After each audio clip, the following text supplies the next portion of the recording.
നമ്മളെ ചാനൽ ഇഷ്ടപ്പെട്ടിട്ടും ലൈക്കും സബ്സ്ക്രൈബും ചെയ്യാത്ത കൂട്ടുകാരുണ്ടെങ്കിൽ ഒന്ന് രണ്ടും ചെയ്യണേ. പിന്നെ നമ്മളെ ഇൻസ്റ്റഗ്രാം അക്കൗണ്ടും കൂടി ഒന്ന് ഫോളോ ചെയ്യണേ. അപ്പോൾ അധികം ഒന്നും പറയണ്ട, ഇന്നത്തെ എപ്പിസോഡിലേക്ക് പോകാം. എപ്പിസോഡിന്റെ തുടക്കത്തിൽ നമ്മൾ കാണുന്നത് ഇന്നലത്തെ എപ്പിസോഡിലെ പോലെ തന്നെ നമ്മളെ ലിനാണെങ്കിൽ ജിയാങ്ങിനെ ഓരോന്ന് പാർട്ടി ശല്യപ്പെടുത്തി കോടി നിൽക്കുന്നുണ്ട് അവർക്ക്. എന്നിട്ട് അവളാണെങ്കിൽ ഇവൻ വാങ്ങിക്കൊടുത്ത ആ ഒരു മീനില്ലേ അതിന്റെ കൂടെ ഒരു സെൽഫി എടുത്തിട്ടുണ്ട് അവർക്ക്.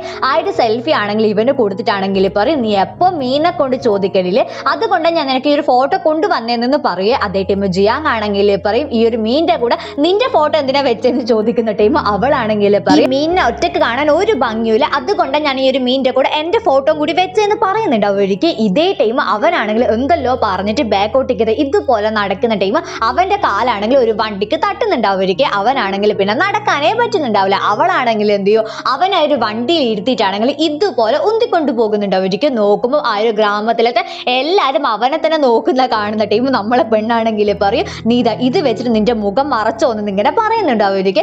അവനാണെങ്കിൽ അവള് പറഞ്ഞതുപോലെ തന്നെ ഇതുപോലെ ഇങ്ങനെ മുഖം മറച്ചിട്ടായിരിക്കും പിന്നെ പോകുന്നുണ്ടാവുക.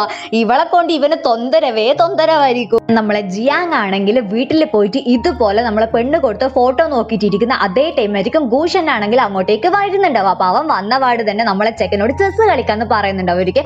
അവനും ആണെങ്കിൽ സമാധാനത്തിൽ ചെസ് കളിക്കുന്ന കാണുന്ന ടൈം ഗൂഷൻ ആണെങ്കിൽ പറയും, ആ ഒരു ലീ വന്നതിന് ശേഷം നിനക്കിപ്പോ ഭയങ്കര സമാധാനമാണല്ലോ എന്ന് ചോദിക്കുക. അതേ ടൈം ആയിരിക്കും ജിയാങ് ആണെങ്കിൽ പറയുന്നുണ്ടാവും, അവള് തരുന്ന തൊന്തരവിനെയും കാട്ടി കൂടുതൽ എത്രയോ ബെറ്റർ ആണ് നിങ്ങളെ കൂടി ഇങ്ങനെ ചെസ് കളിക്കുന്നത്, അതാ എനിക്ക് ഇത്ര സമാധാനം എന്ന് പറയേ. അതേ ടൈം നമ്മളെ ഭൂഷൺ ആണെങ്കിൽ പറയും, ഹാ എന്തായാലും ശരി, ഈ ആണെങ്കിൽ നിനക്കിതാ ഈ ഒരു മുട്ട തരാൻ പറഞ്ഞിന്, അത് മാത്രല്ല ഈ ഒരു ചെസ്സിലും നീ ഇങ്ങനെ തോറ്റു എന്ന് പറഞ്ഞിട്ട് ഭൂഷൺ ആണെങ്കിൽ അവിടുന്ന് പോകും. ആണെങ്കിൽ എന്ത് ചെയ്യുക, ആ ഒരു മുട്ടയാണെങ്കിൽ അവന്റെ റൂമിൽ എടുത്ത് കൊണ്ടുപോയിട്ട് അവന്റെ തലയിൽ ഇങ്ങനെ അടിച്ചോണ്ട് നിൽക്കുന്നുണ്ട് അവർക്ക്. പക്ഷേ ആ ഒരു മുട്ടയാണെങ്കിൽ പൊട്ടുന്നേ ഉണ്ടാവില്ല. സംഭവം എന്നായിരിക്കും, നമ്മളെ പെണ്ണാണെങ്കിൽ അന്ന് ഇവൻ ഹോസ്പിറ്റലിൽ കിടന്ന ടൈം അവനോട് പറഞ്ഞിട്ടില്ലേ, എന്തെങ്കിലും അസുഖം ഉണ്ടെങ്കിൽ ഇതുപോലെ മുട്ട എടുത്തിട്ട് തലക്കടിച്ചിട്ടുണ്ടെങ്കിൽ വേഗം പോകുന്നു, അതുകൊണ്ടായിരിക്കും അവൻ ഇങ്ങനെ അടിച്ചോട് നിൽക്കുന്നുണ്ടാവുക. ഇതേ ടൈം നമ്മളെ ഷൂ പെണ്ണിനെ അടിക്കാൻ നമ്മൾ കാണുന്നുണ്ടാവുക. അവളാണെങ്കിൽ നമ്മളെ കുയിനെ ഒരുപാട് മിസ് ചെയ്തിട്ട് നമ്മളെ കുയിന്റെ സിസ്റ്റർ പണിയെടുക്കുന്നില്ലേ ആ ഒരു ഓഫീസിലേക്ക് വരുന്നുണ്ടാവുമായിരിക്കും. അതേ ടൈം അവളാണെങ്കിൽ അവളെ ബൈക്ക് പാർക്ക് ചെയ്യുന്ന ടൈം അവിടെയുള്ള സെക്യൂരിറ്റി മാമനാണെങ്കിൽ അടി ഉണ്ടാക്കി കോടി നിൽക്കുന്നുണ്ടാവുമായിരിക്കും. നമ്മളെ പെണ്ണാണെങ്കിൽ പറയും, എനിക്കിന്ന് നല്ലൊരു മൂഡാണ്,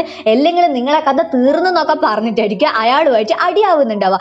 ഇതേ ടൈം ആയിരിക്കും അവൾ ഒരു കാഴ്ച കാണുന്നുണ്ടാവുക.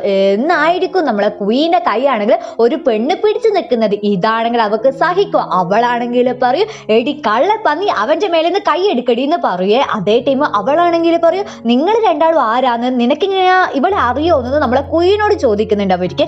കുയി ആണെങ്കിൽ പറയും, ഇവളെന്റെ ഫ്രണ്ടാണെന്ന് പറഞ്ഞിട്ടായിരിക്കും ഷൂനെ ഇൻട്രൊഡ്യൂസ് ചെയ്യുന്നുണ്ടാവുക. അതേ ടൈം ആ ഒരു പെണ്ണാണെങ്കിൽ ഇവരെ റിലേഷൻഷിപ്പ് എന്താണെന്ന് കറക്റ്റ് ആയിട്ട് അറിയാത്തത് കൊണ്ട് തന്നെ നമ്മളെ ഷൂ പെണ്ണിനോടാണെങ്കിൽ പറയും, നമ്മൾ രണ്ടാളും ഇങ്ങനെ ഒരു ലഞ്ച് ബുക്ക് ചെയ്തിന് നമ്മളിങ്ങനെ പോകട്ടെ എന്ന് ചോദിക്കുന്നുണ്ട് അവർക്ക്. ഷൂനാണെങ്കിൽ ദേഷ്യം പിടിച്ചിട്ട് ആ ഒരു പെണ്ണിനെ അടിക്കാൻ നോക്കുന്നുണ്ട് അവർക്കും. അവളാണെങ്കിൽ പേടിച്ചിട്ട് അവിടുന്ന് പോകും. പെണ്ണ് പോയ പാട് തന്നെ നമ്മളെ ഷൂ ആണെങ്കിൽ 100 ചോദ്യങ്ങൾ ചോദിക്കുന്നുണ്ട് അവർക്ക്. എന്നിട്ട് അവളാണെങ്കിൽ പറയും, നീ ഇപ്പൊ നിന്റെ സിസ്റ്ററെ കൂടിയല്ലേ ഉള്ളത്, അവളാണെങ്കിൽ എന്റെ ബ്രദർ, അതായത് ആ ഒരു കസിൻ ചെക്കൻ്റെ കൂടെ കൂടിയിട്ടാണ് ഇപ്പൊ എല്ലാ കാര്യങ്ങളും ചെയ്യുന്നതെന്ന് പറയേ. അതേ ടൈം കൂയി ആണെങ്കിൽ പറയും, എന്റെ ഫാമിലിക്കാണെങ്കിൽ ഒരുപാട് പ്രശ്നമുണ്ട്, അത് മാത്രമല്ല പൈസ പരമായിട്ട് നമ്മൾ ഭയങ്കര താഴെ ലെവലിലാണ് ഇപ്പോൾ ഉള്ളത്, അതുകൊണ്ട് നിന്റെ കസിനുമായിട്ട് ഇപ്പൊ നമുക്ക് ബന്ധം വെച്ചേ പറ്റുള്ളൂ എന്ന് പറയാ. അതേ ടൈം ഷൂ ആണെങ്കിൽ പറയും, നിനക്ക് എന്തെങ്കിലും ഒരു പ്രശ്നം ഉണ്ടെങ്കിൽ നിനക്ക് എൻ്റെ അടുത്ത് പറയായിരുന്നു, ഞാൻ അതിനെല്ലാം ഒരു പരിഹാരം കണ്ടെത്തുമായിരുന്നു എന്ന് പറയേ. അതേ ടൈം കൂയി ആണെങ്കിൽ പറയും, നീ തന്നെ ആ ഒരു ജിയാങ് ഫാമിലിയിൽ ഒരു അധികം പറ്റല്ലേ, പിന്നെ നിനക്ക് എങ്ങനെ എന്നെ ഹെൽപ്പ് ചെയ്യാൻ പറ്റുമെന്ന് ചോദിക്കുന്ന ടൈം അത് നമ്മളെ ഷൂനെ ഭയങ്കരമായിട്ട് ഹേർട്ട് ചെയ്യുന്നുണ്ടാവും ഒരിക്കൽ. അതേ ടൈം അവളാണെങ്കിൽ പറയും, ഇത്ര കാലം ഞാനും നീയും തമ്മിൽ ഒരു ബന്ധം ഉണ്ടായിരുന്ന ഞാൻ വിചാരിച്ചത്, നിന്റെ സങ്കടത്തിലല്ല നീ എന്നെ കൂട്ടുപിടിക്കുന്ന ഞാൻ വിചാരിച്ചത്, പക്ഷെങ്കിൽ അങ്ങനെയല്ല, ഇനി നമ്മൾ തമ്മിൽ ഒരു ബന്ധവും ഇല്ലാന്ന് പറഞ്ഞിട്ട് അവൾ അവിടുന്ന് പോകുന്നുണ്ടാവും. ഒരിക്കൽ നമ്മളെ ഷൂരെ ശരിക്കും നമ്മളെ കൂയിനെ ഇഷ്ടമായിരിക്കും, അതുകൊണ്ടായിരിക്കില്ല അവൾ ഇങ്ങനെയെല്ലാം പറയുന്നുണ്ടാവുക. അതേ ടൈം നമ്മളെ ജിയാങ്ങിനെ നോക്കുന്നതാണെങ്കിൽ ഒരു കാലിന് പരിക്ക് പറ്റിയെന്ന് പറഞ്ഞിട്ട് അവളാണെങ്കിൽ അവനെ ഓവർ കെയർ ചെയ്യുന്നുണ്ടാവും. ഒരിക്കൽ അവനാണെങ്കിൽ സ്വസ്ഥത കൊടുക്കുന്നുണ്ടാവില്ല. കെയർ എന്നുള്ള പേരിലാണെങ്കിൽ അവനെ വെറുതെ വേദനിപ്പിക്കുന്നുണ്ടാവും. മൂപ്പർ അറിഞ്ഞിട്ട് ചെയ്യുന്നതായിരിക്കും അല്ലെ, പക്ഷെങ്കിൽ അവള് ചെയ്യുന്നത് മൊത്തം നമ്മളെ ജിയാങ്ങിനാണെങ്കിൽ നല്ലോണം വേദനിക്കുന്നുണ്ടാവും. ഒരിക്കൽ എന്നിട്ട് എന്നിട്ട് അവളാണെങ്കിൽ പറയും നിനക്കൊരു കാര്യം അറിയാം, നമ്മൾ ചെറുപ്പം തൊട്ടിട്ടേ നമുക്ക് രണ്ടാക്കും എപ്പോ അസുഖമായിരിക്കും, പക്ഷെങ്കിൽ എനിക്ക് വരുന്ന സമയത്ത് നിനക്കും ഉണ്ടാകില്ല, നിനക്ക് വരുന്ന സമയത്ത് എനിക്കും ഉണ്ടാകില്ല എന്ന് പറയേ. അതേ ടൈം അവനാണെങ്കിൽ പറയും എനിക്ക് തോന്നുന്നത് നമ്മളെ രണ്ടാളെ ജാതകം ഇങ്ങനെ എന്താ പറയാ ഭയങ്കര ബാഡ് ആയിട്ടുള്ള ലെക്കാണ്, അതുകൊണ്ടാണ് നമുക്ക് ഇങ്ങനെ വരുന്നത്, അതുകൊണ്ട് നമുക്ക് ഒപ്പരം ജീവിക്കാനേ പറ്റൂല എന്ന് പറയേ. അതേ ടൈം അവളാണെങ്കിൽ പറയാ അതിങ്ങനെ ബാഡ് അല്ല, എനിക്കും നിനക്കും മാറി മാറി വന്നാലല്ലേ നമുക്കിങ്ങനെ പരസ്പരം നോക്കാൻ പറ്റുള്ളൂ, അതിങ്ങനെ ലെക്കാന്ന് നോക്കാൻ പറഞ്ഞിട്ട് എന്തല്ലോ പറയുന്നുണ്ടാവുമായിരിക്കും. അവനാണെങ്കിൽ ചോദിക്കും ഓ ശരിക്കും ലെക്കാണോ, അതുകൊണ്ടായിരിക്കും അല്ലേ നീ എന്റെ കത്തി തട്ടിയെടുത്തേന്ന് ചോദിക്കുക. അതേ ടൈം അവളാണെങ്കിൽ വെറുതെ വായി തുറന്നെന്നുള്ളൊരു ഭാവമല്ലേ, അങ്ങനത്തെ ഒരു ഭാവത്തിൽ ഇരിക്കും. വായു പൂട്ടി ഇരുന്നിട്ടും അതിന് സ്വസ്ഥതയൊന്നും കൊടുക്കുന്നുണ്ടാവില്ലേ, അവന്റെ പിന്നാലെ തന്നെ വേതാളം പോലെ പോയിക്കൊണ്ട് നിൽക്കുന്നുണ്ടാവുമായിരിക്കെ. അവനാണെങ്കിൽ ഭഗവാൻ ഈ ഒരു ശല്യത്തിന്റെ അടുത്ത് എങ്ങനെ രക്ഷപ്പെടുമെന്ന് അറിയാണ്ട് കഷ്ടപ്പെടുന്നുണ്ടാവുമായിരിക്കും. അവനാണെങ്കിൽ ചെസ് കളിക്കാൻ പോകുന്നതായിരിക്കെ, ഇവളാണെങ്കിൽ ഓരോ കുരുട്ട് സൗണ്ട് ഉണ്ടാക്കിയിട്ട് അവനാണെങ്കിൽ കോൺസെൻട്രേഷനേ കൊടുക്കുന്നുണ്ടാവില്ല. അവനാണെങ്കിൽ ചോദിക്കുന്നുണ്ടാവുമായിരിക്കും എടി പെണ്ണെ നിനക്ക് കുറച്ച് നേരത്തേക്കെങ്കിലും സമാധാനത്തോടെ ഇരുന്നൂടേന്ന്.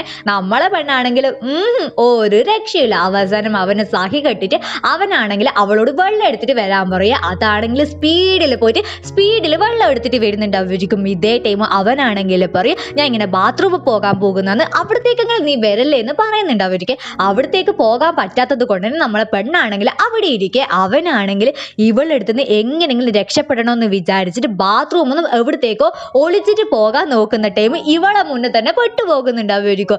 ഇവനാണെങ്കിൽ കണ്ടകശിനി കൊണ്ടേ പോകും എന്നുള്ളൊരു ഭാവത്തിൽ നിൽക്കും. ഇവളാണെങ്കിൽ കൈക്കോട്ടും എടുത്തിട്ട് അവിടെയുള്ള വിറക് മുറിക്കാൻ നിൽക്കുന്നതായിരിക്കും. സംഭവം നമ്മളെ ചെക്കനെ ഹെൽപ്പ് ചെയ്യേണ്ടിയിട്ടായിരിക്കും. അപ്പൊ അവനാണെങ്കിൽ എന്ത് ചെയ്യും അതിങ്ങനെ മുറിച്ചോണ്ട് നിൽക്കുന്ന ടൈം ഇവളാണെങ്കിൽ നീ ഇങ്ങനെ ടയേർഡാണോ, നിനക്കിങ്ങനെ വെള്ളം വേണോ, അങ്ങനെ ഇങ്ങനെ ഒരു 1001 ചോദ്യം ചോദിക്കുന്നുണ്ടാവുമായിരിക്കും. ഇവനാണെങ്കിൽ സഹിക്കാൻ പറ്റുന്നുണ്ടാവില്ല. അതിലൂടെ പോകുന്നൊരു പെണ്ണുങ്ങളാണെങ്കിൽ പറയും എനിക്ക് നിങ്ങളെ രണ്ടാളെയും കാണുമ്പോൾ എന്നെയും എൻ്റെ ഭർത്താവിൻ്റെയും ചെറുപ്പകാല ഓർമ്മ വരുന്നതെന്ന് പറയേ. ഇത് കേൾക്കുമ്പോൾ നമ്മളെ പെണ്ണിന് കുറച്ച് നാണെല്ലാം വരുന്നുണ്ടാവുമായിരിക്കും. എന്നിട്ടും അവളാണെങ്കിൽ അവനിങ്ങനെ കെയർ ചെയ്തോണ്ട് നിൽക്കുന്നുണ്ടാവുമായിരിക്കും. അതേ ടൈം അവനാണെങ്കിൽ പറയും എന്നാ പിന്നെ ശരി നിനക്കാണെങ്കിൽ എന്നെ ഇങ്ങനെ കെയർ ചെയ്യണ്ടേ, എന്നാ പിന്നെ കുറച്ചിത് മുറിച്ച് സഹായിച്ചു തരുമെന്ന് ചോദിക്കുന്ന ടൈം അവളാണെങ്കിൽ പറയും ഹാ ഞാൻ മുറിച്ച് സഹായിച്ചു തരാമെന്ന് പറഞ്ഞിട്ട് ഇതുപോലൊരു അടിയിലായിട്ട് വിറകാണെങ്കിലും മുറിച്ച് കൊടുക്കുന്നുണ്ടാവുമായിരിക്കും. അവനാണെങ്കിൽ പറയും നീ ഇവിടെ നിന്നിട്ട് മുറിക്ക്, ഞാൻ ഇങ്ങനെ വേഗം പോയിട്ട് വരാമെന്ന് പറഞ്ഞിട്ട് നൈസായിട്ട് അവിടുന്ന് രക്ഷപ്പെടുന്നുണ്ടാവും. അവളാണെങ്കിൽ അവളെ പണിയെല്ലാം കഴിഞ്ഞിട്ട് ഇവരെ വീട്ടിൽ വന്ന് നോക്കുന്ന ടൈം ജി അങ്ങനെ കാണുന്നുണ്ടാവില്ലേ. ഭൂഷണനോട് ചോദിക്കുന്ന ടൈം അയാളാണെങ്കിൽ ഇതുപോലെ പൈസ കിട്ടിയാൽ ഞാൻ പറയാന്നുള്ള ഭാവത്തിൽ നിൽക്കും. എന്നിട്ട് ഇവളാണെങ്കിൽ പൈസ അയച്ചു കൊടുക്കുന്ന ടൈം അയാളാണെങ്കിൽ പറയും ഈ ഒരു വില്ലേജിന്റെ ഈസ്റ്റ് സൈഡിൽ ഒരു ബാംബു ഫോറസ്റ്റ് ഉണ്ട്, അവനാണെങ്കിൽ എപ്പോ അങ്ങോട്ടേക്ക് പോകുന്ന കാണാന്നെന്ന് പറയും. നമ്മളെ പെണ്ണിനും ആ ഒരു ഇൻഫർമേഷൻ കിട്ടിയത് കൊണ്ട് ഭയങ്കര ഖുഷിയാവും. ഇതേ ടൈം നമ്മളെ കൂയാണെങ്കിൽ സങ്കടപ്പെട്ടിരിക്കുന്ന കാണുന്ന ടൈം സിസ്റ്റർ ആണെങ്കിൽ ചോദിക്കും എന്നാ നീ ഇങ്ങനെ ഷൂ ആയിട്ട് അടിയായോ എന്ന് ചോദിക്കുക. അതേ ടൈം അവനാണെങ്കിൽ പറയും എനിക്കിങ്ങനെ ടെൻഷൻ ഒന്നും താങ്ങാൻ കഴിയല്ല, അല്ലെങ്കിൽ ഒരുപാട് പ്രഷർ ഉണ്ട്, അവളെയും കൂടി പ്രഷർ കിട്ടിയിട്ടുണ്ടെങ്കിൽ എനിക്ക് കൈയല്ല, ഞാനും അവളും ഇങ്ങനെ മേക്കപ്പ് ആകാൻ പോകുന്ന അന്ന് പറയുക. അതേ ടൈം സിസ്റ്റർ ആണെങ്കിൽ പറയും എന്നാ പിന്നെ ഞാൻ നിനക്ക് വേറൊരു പെണ്ണിനെ നോക്കട്ടെ എന്നൊക്കെ പറയുന്നുണ്ടാവും. ഇവനാണെങ്കിൽ പെണ്ണേ വേണ്ട എന്നുള്ളൊരു ഭാവത്തിലായിരിക്കും ഇരിക്കുന്നുണ്ടാവുക.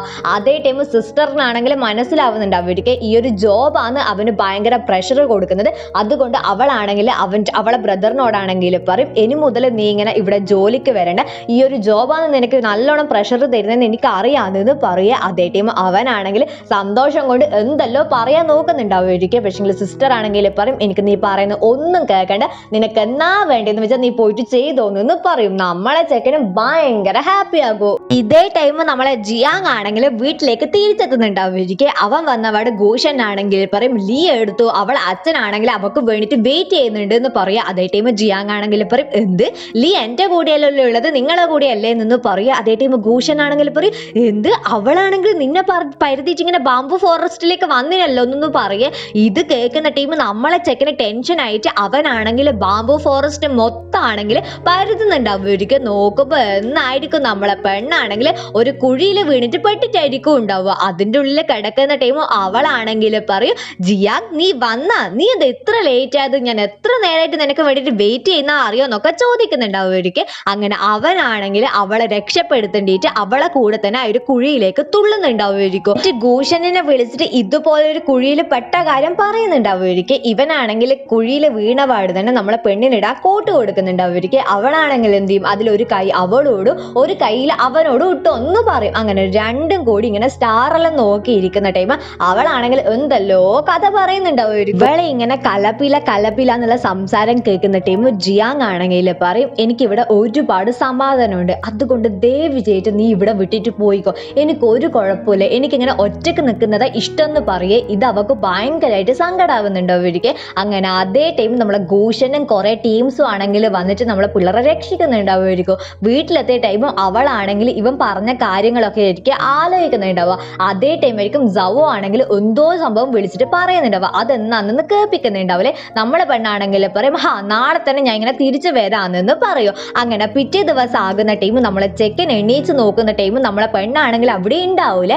അവനാണെങ്കിൽ നമ്മളെ പെണ്ണ് അവിടുന്ന് പോയതിൽ സങ്കടം ഉണ്ടാവുമായിരിക്കും. പക്ഷേ അവനാണെങ്കിൽ അത് വലുതായിട്ട് കാണിക്കുന്നുണ്ടാവൂല. ഗു ആയിരിക്കും നമ്മളെ ചെക്കനോട് ലിൻ അവിടുന്ന് പോയ കാര്യം പറയുന്നുണ്ടാവുക. അങ്ങനെ നമ്മളെ ഗു ആണെങ്കിൽ എപ്പോൾ ഉള്ളതുപോലെ തന്നെ ജിയാങ്ങിനോട് ചെസ് കളിക്കാൻ പറയുന്നുണ്ടാവുമായിരിക്കും. അതേ ടൈം നമ്മളെ ജിയാങ് ആണെങ്കിൽ പറയും, ഞാൻ നിന്നോട് ചെസ് കളിച്ചിട്ട് എന്തിനാ, ഞാൻ തോറ്റാലും ജയിച്ചാലും നീ എനിക്ക് ആ ഒരു കത്തി തരാൻ പോകുന്നില്ലല്ലോ എന്ന് പറയേ. അതേ ടൈം ഗു ആണെങ്കിൽ പറയും, ഓ എല്ലാ കാര്യങ്ങളും നീ ഇങ്ങനെ മനസ്സിലാക്കിയല്ലേ എന്ന് പറയും. എന്നിട്ട് അവർ രണ്ടാളും ആണെങ്കിൽ ചെസ് കളിക്കുന്നുണ്ടാവുമായിരിക്കും. അതേ ടൈം ജിയാങ് ആണെങ്കിൽ പറയുന്നുണ്ടാവുമായിരിക്കും, അതായത് ജിയാങ്ങിന്റെ അടുത്ത് ആ ഒരു മുത്തശ്ശൻ പറഞ്ഞു കൊടുത്തിട്ടുണ്ടാവുമായിരിക്കും. അതായത് ഗു ആണെങ്കിൽ ആരെടുത്തെങ്കിലും ജയിക്കണമെങ്കിൽ, അതായത് ഗുവിന്റെ മുന്നിൽ ആരെങ്കിലും ഒരാൾ ജയിക്കണമെങ്കിൽ അതിന് ഗു തന്നെ വിചാരിക്കണം, അല്ലാണ്ട് ഓപ്പോസിറ്റ് നിൽക്കുന്ന ആള് ജയിക്കാനുള്ള ഒരു ചാൻസും ഇല്ലാന്ന് കാര്യം ജിയാങ് ആണെങ്കിൽ ഗുവിന്റെ അടുത്ത് ചോദിക്കുന്ന ടൈം ഗു ആണെങ്കിൽ പറയും, ആ ഒരു കാര്യം ഉള്ളത് തന്നെയാണ്. അത് മാത്രല്ല, ഇൻ കേസ് നീ ജയിച്ചെന്ന് വിചാരിക്കും, ജയിച്ചാൽ കൂടി കത്തി തരണമെന്ന് വലിയ നിർബന്ധമൊന്നുമില്ല. കാരണം ഇതിന്റെ റൂൾസും കാര്യങ്ങളൊക്കെ ഉണ്ടാക്കുന്നത് ഞാനാണ്. എനിക്ക് കത്തി തരണം എന്നുണ്ടെങ്കിൽ ഞാൻ കത്തി തരും, ഇല്ലെങ്കിൽ ഞാൻ നിനക്ക് കത്തി തരാൻ പോകുന്നില്ല എന്ന് പറയും. എന്നിട്ട് അവരൊരു ഗെയിം കളിക്കും. ആ ഒരു ഗെയിമിലാണെങ്കിൽ ജിയാങ് ജയിക്കുന്നുണ്ടാവുമായിരിക്കും. പക്ഷേ ജിയാങ്ങിന് അറിയാം ഇതിൽ ജയിച്ചിട്ടും വലിയ കാര്യമില്ല, ഇവനാണെങ്കിൽ കത്തി തരാൻ പോകുന്നില്ല എന്നുള്ള കാര്യം. അപ്പൊ ജിയാങ് ആണെങ്കിൽ ഈ ഒരു കാര്യം പറയുന്ന ടൈം നമ്മളെ ഗു ആണെങ്കിൽ പറയും, നീ ഇപ്പൊ കുറേ കാര്യങ്ങൾ മനസ്സിലാക്കി, അതുകൊണ്ട് തന്നെ നമുക്കൊരു സ്ഥലം വരെ പോയിട്ട് വരാമെന്ന് പറയൂ. അങ്ങനെ രണ്ടും കൂടിയിട്ട് കാറിൽ വരുന്ന ടൈം നമ്മളെ ഘോഷനാണെങ്കിൽ ഒരേ ഡ്രിങ്ക്സ് ഐഡിയ ആയിരിക്കും. അപ്പൊ നമ്മളെ ജിയാങ് ആണെങ്കിൽ പറയും, നിങ്ങളിങ്ങനെ കുടിക്കല്ല, നിങ്ങൾക്ക് എന്തെങ്കിലും അസുഖം വരുമെന്ന് പറയേ. അതേ ടൈം ഘോഷനാണെങ്കിൽ പറയും, അസുഖം വന്നാൽ എനിക്കെന്നാ, എന്നെ നോക്കാൻ ഞാൻ മാത്രമല്ലേ ഉള്ളൂ, വേറൊരാളെ കാര്യം എനിക്ക് തിങ്ക് ആക്കണ്ടല്ലോ എന്ന് പറയേ. അതേ ടൈം ജിയാങ് ആണെങ്കിൽ പറയും, ആരെങ്കിലും ഒരാളെ നിങ്ങൾക്ക് വേണ്ടി തിങ്ക് ആക്കാൻ ഉണ്ടാവില്ലേ, നിങ്ങൾ എന്തിനിങ്ങനെ കുടിക്കുന്നതെന്ന് ചോദിക്കുന്ന ടൈം നമ്മളെ ഗുവിന്റെ മുഖമാണെങ്കിൽ മാറുന്നുണ്ടാവുമായിരിക്കും. അവന്റെ ഉള്ളിൽ എന്തോ ഒരു സങ്കടമുള്ള പോലത്തെ ഒരു മുഖമില്ലേ, അങ്ങനത്തെ ഒരു മുഖമായിരിക്കും നമ്മൾ കാണുന്നുണ്ടാവുക. അങ്ങനെ നമ്മളെ ഗു ആണെങ്കിൽ പറഞ്ഞ സ്ഥലത്ത് എത്തുന്നുണ്ടാവുമായിരിക്കും. എവിടെയായിരിക്കും നമ്മളെ ഗു ആണെങ്കിൽ പണ്ടൊരു ഷോപ്പ് ഓണറുമായിട്ട് അടിയായിട്ടില്ലേ, അങ്ങോട്ടേക്കായിരിക്കും. പക്ഷേ ഇവര് രണ്ടാളും ആണെങ്കിൽ ദേഷ്യമുള്ള പോലെ ഒന്നും ആയിരിക്കില്ല പെരുമാറുന്നുണ്ടാവുക, ഭയങ്കര ക്ലോസ് ആയ ആൾക്കാരെ പോലെ ആയിരിക്കും. അതേ ടൈം ജിയാങ് ഇതെല്ലാം കണ്ടിട്ടാണെങ്കിൽ പറയൂ, അപ്പോ ഇപ്പം നടന്ന ഈ 2 മാസം കൊണ്ട് നടന്ന കാര്യങ്ങളൊക്കെ നിങ്ങൾ ഇങ്ങനെ പ്ലാൻ ചെയ്തതാണോ, നിങ്ങൾ തമ്മിൽ ഒരു പ്രശ്നം അല്ലെങ്കിൽ നിങ്ങൾക്ക് എന്നെ കൊണ്ട് ആദ്യം അറിയായിരുന്നല്ലേ എന്ന് ചോദിക്കൂ. ഇത് മാത്രമല്ല, അപ്പോ ഇതൊക്കെ നിങ്ങളെ പ്ലാൻ ആണെങ്കിൽ പിന്നെ എന്തിനാ നിങ്ങൾ ഇതൊക്കെ എന്നെ ഇപ്പൊ അറിയിക്കുന്നതെന്ന് ചോദിക്കുക. ഭൂഷണാണെങ്കിൽ പറയും, നീ അറിയാത്ത ഒരുപാട് കാര്യങ്ങളുണ്ട്, അതൊക്കെ നീ അറിഞ്ഞേ പറ്റുള്ളൂ എന്ന് പറയും. എന്നിട്ട് അവനാണെങ്കിൽ പറയും, ഈ ഒരു കട കണ്ട, ഈ ഒരു കട ഇപ്പൊ നിൽക്കുന്ന അയാളില്ലേ, അയാളതല്ലായിരുന്നു, 20 വർഷങ്ങൾക്ക് മുന്നേ എന്റേതായിരുന്നു. നിന്റെ കുടുംബത്തിലത്തെ ആരെയോ ഒരാൾ ഞാൻ തോപ്പിച്ചെന്ന് പറഞ്ഞിട്ട് നിന്റെ ഫാമിലിയിലത്തെ എല്ലാരും കൂടിയിട്ട് എന്നെ തോപ്പിച്ചിട്ട് നിന്റെ കട പൂട്ടുക മാത്രമല്ല അവർ ചെയ്തത്, അവരാണെങ്കിൽ എന്നെ ഈ ഒരു നാടൻ കടത്തിപ്പിച്ച് എന്റെ അവസ്ഥ നീ ഒരു ആലോചിച്ച് നോക്കിയാണെന്ന് പറയേ. എന്നിട്ട് ഘോഷനാണെങ്കിൽ പറയും, ഈ ഒരു സ്ഥലം മാത്രമല്ല നിനക്ക് വേറൊരു സ്ഥലവും കൂടി ഞാൻ കാണിച്ചു തരാമെന്ന് പറഞ്ഞിട്ട് ഇവരാണെങ്കിൽ പിന്നെ കാറിൽ തിരിച്ചു പോകുന്നുണ്ടാവും. അങ്ങനെ അവര് രണ്ടാളും തിരിച്ചു പോകുന്ന ടൈം നമ്മളെ ഘോഷനാണെങ്കിൽ എപ്പോൾ ഉള്ളത് പോലെ തന്നെ കുടിക്കാൻ നോക്കുന്നുണ്ടാവും ഇവർക്ക്. പക്ഷേ ജിയാങ് ആണെങ്കിൽ ഒരു നോട്ടം നോക്കുന്ന ടൈം അവനാണെങ്കിൽ ആ ഒരു ബോട്ടിൽ പൂട്ടി വെക്കുന്നുണ്ടാവും ഇവർക്ക്. അതിന്റെ അർത്ഥം ഘോഷനാണെങ്കിൽ നമ്മളെ ജിയാങ്ങുമായിട്ട് എന്തോ ഒരു തെറി ചെറിയൊരു അടുപ്പം വന്നിട്ടുണ്ട് എന്നല്ലേ. അത് മാത്രല്ല ഭൂഷൺ ആണെങ്കിൽ പറയും നിനക്കൊരു കാര്യം അറിയാം, എനിക്ക് സത്യം പറഞ്ഞാൽ നിന്നെ വെറുപ്പായിരുന്നു. ഓരോ ദിവസവും ഞാൻ നിന്നെ ശപിച്ചുകൊണ്ട് നിന്നു. കാരണം എന്തുകൊണ്ട് നീ ഇങ്ങനെ എല്ലാരെ കത്തി തട്ടിയെടുത്ത് ഫസ്റ്റ് തന്നെ ആ ഒരു മാസ്റ്ററെ കത്തി തട്ടിയെടുത്തിട്ടില്ലേ, അന്ന് തൊട്ടിട്ട് ഞാൻ നിന്നെ ശപിച്ചുകൊണ്ട് നിന്നു. പക്ഷെങ്കിൽ എനിക്ക് മനസ്സിലായി നീ ആ ഒരു ജിയാങ് ഫാമിലിയിലത്തെ ആൾക്കാരെ പോലെയല്ല, അവരെല്ലാം ശരിക്കും സൈക്കോകളാണ്. പക്ഷെങ്കിൽ നീ ഭയങ്കര ഡിഫറെന്റ് ആണെന്നൊക്കെ പറഞ്ഞിട്ട് നമ്മളെ ജിയാങ്ങിനെ കൊണ്ട് പുകഴ്ത്തുന്നുണ്ടാവും ഒരിക്കൽ. അത് മാത്രമല്ല നമ്മളെ ജിയാങ്ങിന്റെ അച്ഛനാണെങ്കിൽ ടാലന്റ് ഇല്ലാന്ന് പറഞ്ഞിട്ടായിരിക്കും വീട്ടിൽ നിന്ന് പുറത്താക്കിയിട്ടുണ്ടാവും. ആ ഒരു കാര്യം നമ്മളെ ഭൂഷൺ ആണെങ്കിൽ മെൻഷൻ ചെയ്യുന്നുണ്ടാവുമായിരിക്കും. ഏ ടൈം ജിയാങ്ങും പറയുന്നുണ്ടാവുമായിരിക്കും അവരാണെങ്കിൽ എൻ്റെ അച്ഛനെ ടാലന്റ് ഇല്ലാന്ന് പറഞ്ഞിട്ട് പുറത്താക്കി, ഇപ്പൊ എൻ്റെ അനിയത്തിനെ അവർക്ക് ടാലന്റ് കൂടുതലാണെന്ന് പറഞ്ഞിട്ട് ഏറ്റെടുക്കുന്നത്. എനിക്ക് അവരുടെ മാനസികാവസ്ഥ ഇപ്പോൾ മനസ്സിലാവുന്നില്ല. അത് മാത്രമല്ല എൻ്റെ അനിയത്തിക്കും ഇതൊന്നും മനസ്സിലാക്കാൻ പറ്റുന്നുണ്ടോ എന്ന് എനിക്കറിയില്ല. ഞാൻ എത്ര പറഞ്ഞിട്ടും അവക്കും അത് മനസ്സിലാക്കാൻ പറ്റുന്നില്ല. അവളിപ്പോൾ ഒരു പപ്പറ്റിനെ പോലെയാണ്. എന്താ പറയാ, ഒരാൾ കീ കൊടുക്കുമ്പോൾ നമ്മളിങ്ങനെ ആടുന്ന സംഭവമില്ലേ, അതുപോലെ ആണെന്ന് പറയും, ഒരു പാവ പോലെ. അങ്ങനെ അവർ രണ്ടാളും ഓരോ കാര്യങ്ങൾ സംസാരിച്ചിട്ട് നേരെ വീട്ടിലേക്ക് പോയിട്ട് എന്തോ ഒരു സംഭവം കുക്ക് ചെയ്തിട്ട് ഇവർ രണ്ടാളും നേരെ കാട്ടിലേക്ക് പോകുന്നുണ്ട് അവർക്ക്. എന്നിട്ട് അവിടെ ആയിരിക്കും നമ്മളെ ഗൂന്റെ ഭാര്യനെ ആ ഒരു ശവക്കല്ലറിയില്ലേ അത് ഉണ്ടാവുക. അതിന്റെ മുന്നിൽ ഇവനാണെങ്കിൽ ഇതുപോലെ ഫുഡ് വെക്കുന്നുണ്ട് അവർക്ക്. എന്നിട്ട് ഗു ആണെങ്കിൽ പറയും എനിക്ക് നിന്റെ ഫാമിലിനോട് ഭയങ്കര വെറുപ്പായിരുന്നു, ആ ഒരു വെറുപ്പ് നിന്റെ അടുത്ത് ഉണ്ടായിരുന്നു. പക്ഷെങ്കിൽ നിന്റെ അടുത്ത് പെരുമാറിയ ടൈമാണ് എനിക്ക് മനസ്സിലായത് നീ അവരെ പോലെയല്ല, നീ ഒരുപാട് ഡിഫറെന്റ് ആണെന്നൊക്കെ പറയും. ഇത് മാത്രമല്ല നിന്റെ മുത്തശ്ശനാണെങ്കിൽ എന്നെ ആ ഒരു മത്സരം കഴിഞ്ഞിട്ട് അവിടുന്ന് പറഞ്ഞു വിടുന്ന ടൈം അവരോട് എനിക്ക് ഒരുപാട് ദേഷ്യം ഉണ്ടായിരുന്നു. റിവഞ്ചും കാര്യങ്ങളൊക്കെ ചെയ്യണമെന്ന് ഞാനും വിചാരിച്ചിട്ടുണ്ട്. പക്ഷേ എൻ്റെ ഭാര്യക്ക് തീരെ കഴിയുന്നില്ലായിരുന്നു. ഒരുപാട് വർഷങ്ങളാണെങ്കിൽ ഞാൻ എൻ്റെ ഭാര്യൻ്റെ കൂടെ തന്നെ ഉണ്ടായിരുന്നു. പക്ഷേ എനിക്ക് അവളെ രക്ഷിക്കാൻ പറ്റിയിട്ടില്ല. അതിൻ്റെ ഇടയ്ക്ക് എനിക്ക് വയസ്സുമായി, ഇനി എന്നെ കൊണ്ട് ഒന്നും ചെയ്യാൻ പറ്റില്ല. അതുകൊണ്ട് നീ ഇവിടെ വന്നതെന്നല്ല, നിനക്കിപ്പോൾ ആവശ്യമുള്ളത് ഈ ഒരു കത്തിയല്ലേ, ആ ഒരു കത്തി നീ എടുത്തോന്ന് പറയേ. അതേ ടൈം ജിയാങ് ആണെങ്കിൽ പറയൂ നിങ്ങൾ എനിക്കിപ്പോൾ ഈ ഒരു കത്തി തരുന്നത് എൻ്റെ ഫാമിലിനെ തന്നെ തോപ്പിക്കാനല്ലേ,